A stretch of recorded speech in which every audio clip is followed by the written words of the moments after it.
Bismillahirrahmanirrahim. Alhamdulillahirabbil alamin. Ar-Rahmanir-Rahim. Maliki yaumiddin. Iyyaka na'budu wa iyyaka nasta'in. Ihdinas siratal mustaqim. Siratal ladzina an'amta 'alaihim ghairil maghdubi 'alaihim waladdallin.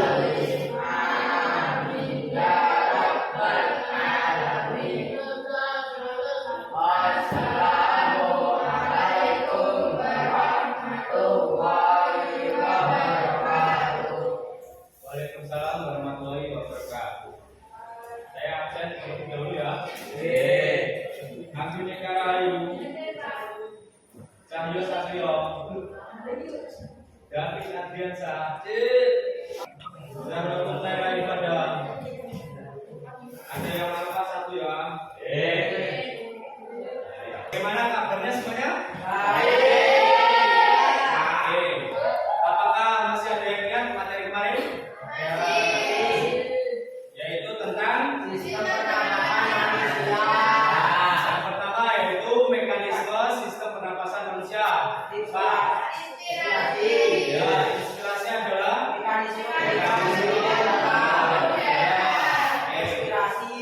yang kedua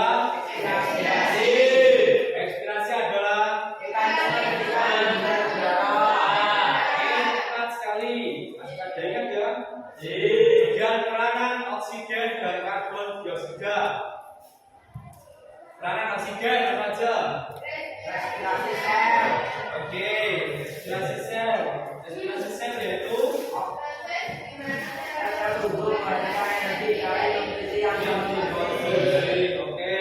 Kemudian transportasi oleh darah yaitu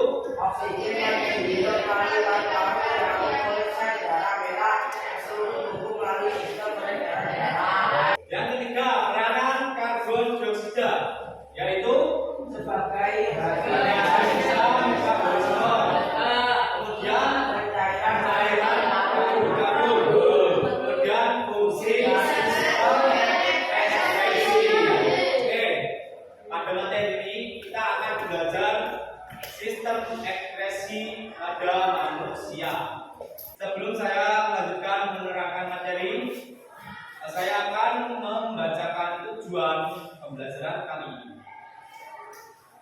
Tujuan pembelajaran kali ini adalah menjelaskan pengertian sistem ekskresi pada manusia, kemudian mengidentifikasi organ-organ sistem ekskresi pada manusia seperti paru-paru, hati, dan kulit. Kemudian dijelaskan fungsi masing-masing organ ekskresi, menganalisis proses pembentukan urin pada ginjal, yaitu filtrasi, reabsorpsi, augmentasi. Oke, langsung ke materinya. Yaitu yang pertama pengertian sistem ekskresi. Itu pengertian sistem ekskresi. Sistem ekskresi adalah sistem dalam tubuh yang berfungsi untuk mengembangkan zat-zat metabolisme yang berperan tubuh seperti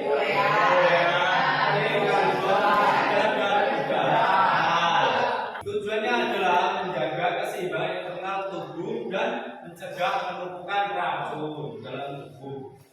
Kemudian yang kedua adalah organ-organ ekskresi dan fungsinya.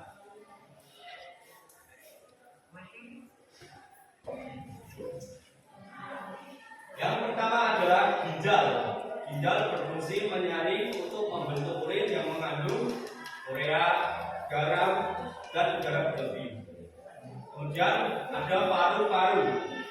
Paru-paru mengeluarkan karbon dioksida dan uap air dari hasil respirasi.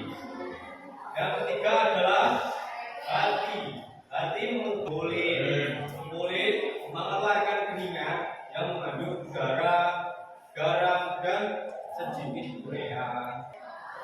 ketiga adalah proses pembentukan urin. Proses pembentukan urin terdiri dari 3 tahap, yaitu filtrasi, reabsorpsi, dan augmentasi. Filtrasi adalah proses penyaringan garam di glomerulus ginjal. Kemudian reabsorpsi adalah proses penyerapan kembali zat-zat yang masih diperlukan oleh tubuh. Kemudian augmentasi adalah penambahan zat-zat sisa yang tidak diperlukan oleh tubuh ke dalam urin sebelum dikeluarkan. Yang keempat adalah gangguan pada sistem ekskresi. Dibaca apa saja gangguan pada sistem ekskresi. Siapa yang mau membaca gangguan sistem ekskresi? Oke, benar. 1. Batu ginjal. 2. Gagal ginjal. 4. Hepatitis. 5. Infeksi saluran urin. Betul. Batu ginjal adalah endapan keras yang terbentuk di ginjal. Kemudian gagal ginjal adalah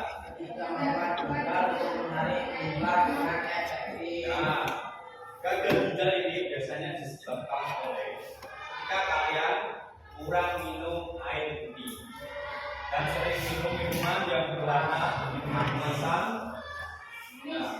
Itu bisa menyebabkan kalian gagal ginjal. Siapa yang sering minum minuman yang kemasan? Minum gak apa-apa, yang itu minumnya air itu jangan lupa pasti minum air. Oke, apakah ada yang perlu ditanyakan? Oke, kali saja yang perlu ditanyakan, kita akan melakukan diskusi kelompok. Saya akan membagi menjadi 3 kelompok, yaitu kelompok Dani dan garis sini kelompok Dani, yang sini kelompok Gina, kemudian yang sini kelompok Rizky. Diskusinya adalah 1. Batu ginjal, 2. gagal ginjal, 3. infeksi kantung urin. Oke, jadi setiap kelompok akan meneliti salah satu dari tema diskusi ini. Jadi setiap kelompok meneliti apa penyebab, misal batu ginjal, kemudian gejalanya bagaimana, kemudian pencegahannya, dan upaya pengobatannya. Untuk tema bapak saja yang memilihkan masing-masing kelompok ya. Untuk tim Dani, temanya adalah gagal ginjal. Yang kedua, untuk kelompok Vina adalah batu ginjal. Kemudian kelompok Rizky, infeksi kantung kemih. Sudah mengerti? Oke. Saya beri waktu untuk diskusi 15 menit. Oke. Untuk kelompok dari apakah ada yang ditanyakan mengenai diskusi kelompok ini? Sudah paham ya? Oke, bagus sekali. Oke, bagaimana untuk kelompok Ivina? Apakah ada kesulitan dalam mengerjakan diskusi kelompok ini? Jadi saya menulis hasil diskusi tentang gangguan sistem ekskresi, yaitu batu ginjal dan Ya, betul sekali. Jadi kalian menulis bagaimana sebelum tinggal apa jalannya, jalan dan baik. Oke, sekarang ya. Oke, kita ke kelompok selanjutnya. Kelompok Rizky, apakah ada yang ditanyakan? Ada apa? Bagaimana urutan membuat lembar diskusi, Pak? Oke, jadi urutannya dari atas ada anggota kelompok kita saja. Judul tema dari diskusinya, kemudian penyebabnya, Kalian temanya apa tadi? Infeksi kandung kuning. Oke, jadi yang pertama biasanya adalah penyebab infeksi kandung kuning. Kemudian gejalanya, kemudian pencegahan, dan kemudian upaya penanganannya. Oke, nanti itu misal kamu bagian menulis bagian penyebabnya, Yogi bagian gejala, Rizky pencegahannya, terus Wahyu bagian upaya pengobatannya. Nanti dipresentasikan ke depan. Oke, paham ya? Oke, terima kasih. Sudah selesai belum diskusinya? Sudah. Kelompok siapa yang mau mempresentasikan hasil diskusinya terlebih dahulu? Oke, tepuk tangan untuk kelompok isinya. Assalamualaikum warahmatullahi wabarakatuh.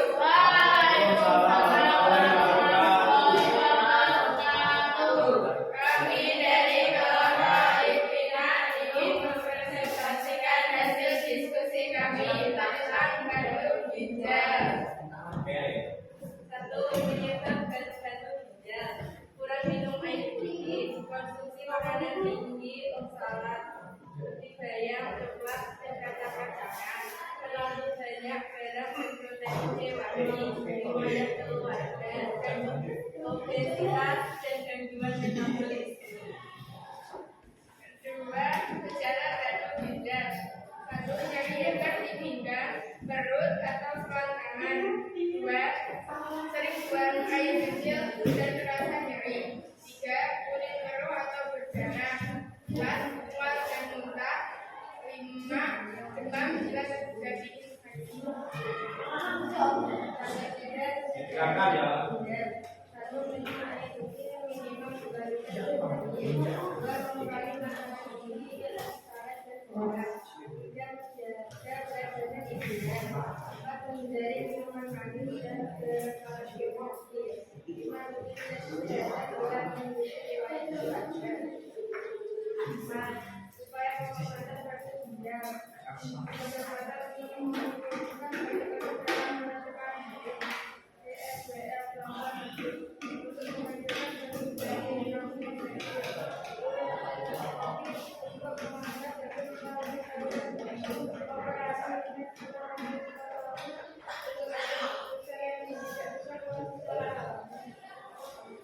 sekian hasil diskusi dari kami. Assalamualaikum warahmatullahi wabarakatuh.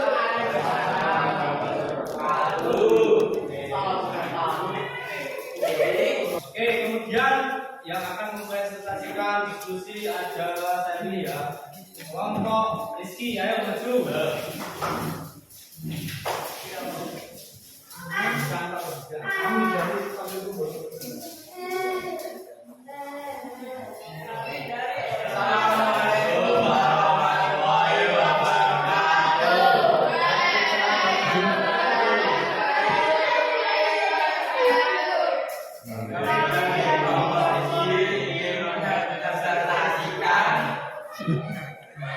Tepuk tangan untuk kelompok Rizky.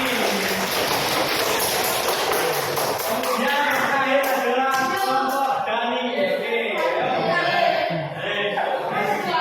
Kelompok Dani kecil-kecil ya. Ayo.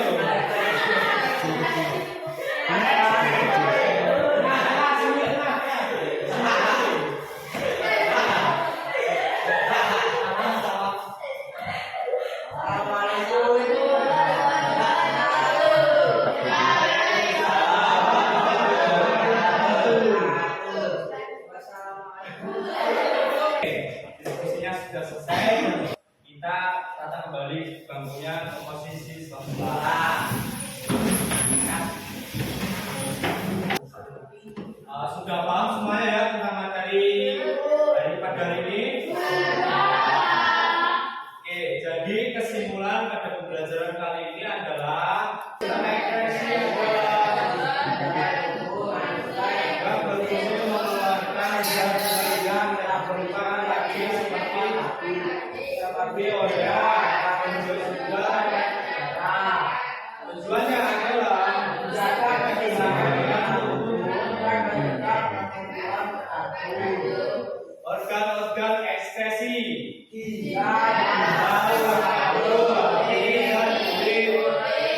kemudian proses pembentukan urin, filtrasi, absorpsi, fermentasi, dan gangguan sistem ekskresi, yaitu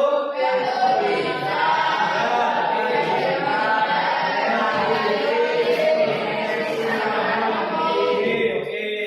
Terima kasih semuanya. Saya kira cukup materi pembelajaran pada hari ini. Untuk mengakhiri kegiatan pembelajaran kali ini, kita membaca hamdalah bersama-sama.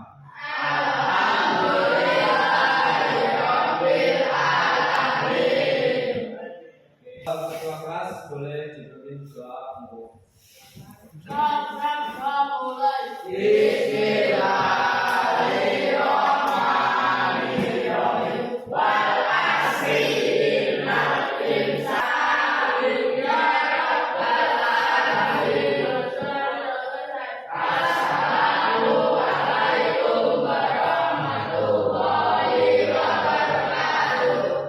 Waalaikumsalam warahmatullahi wabarakatuh. Selamat siang, selamat pulang, selamat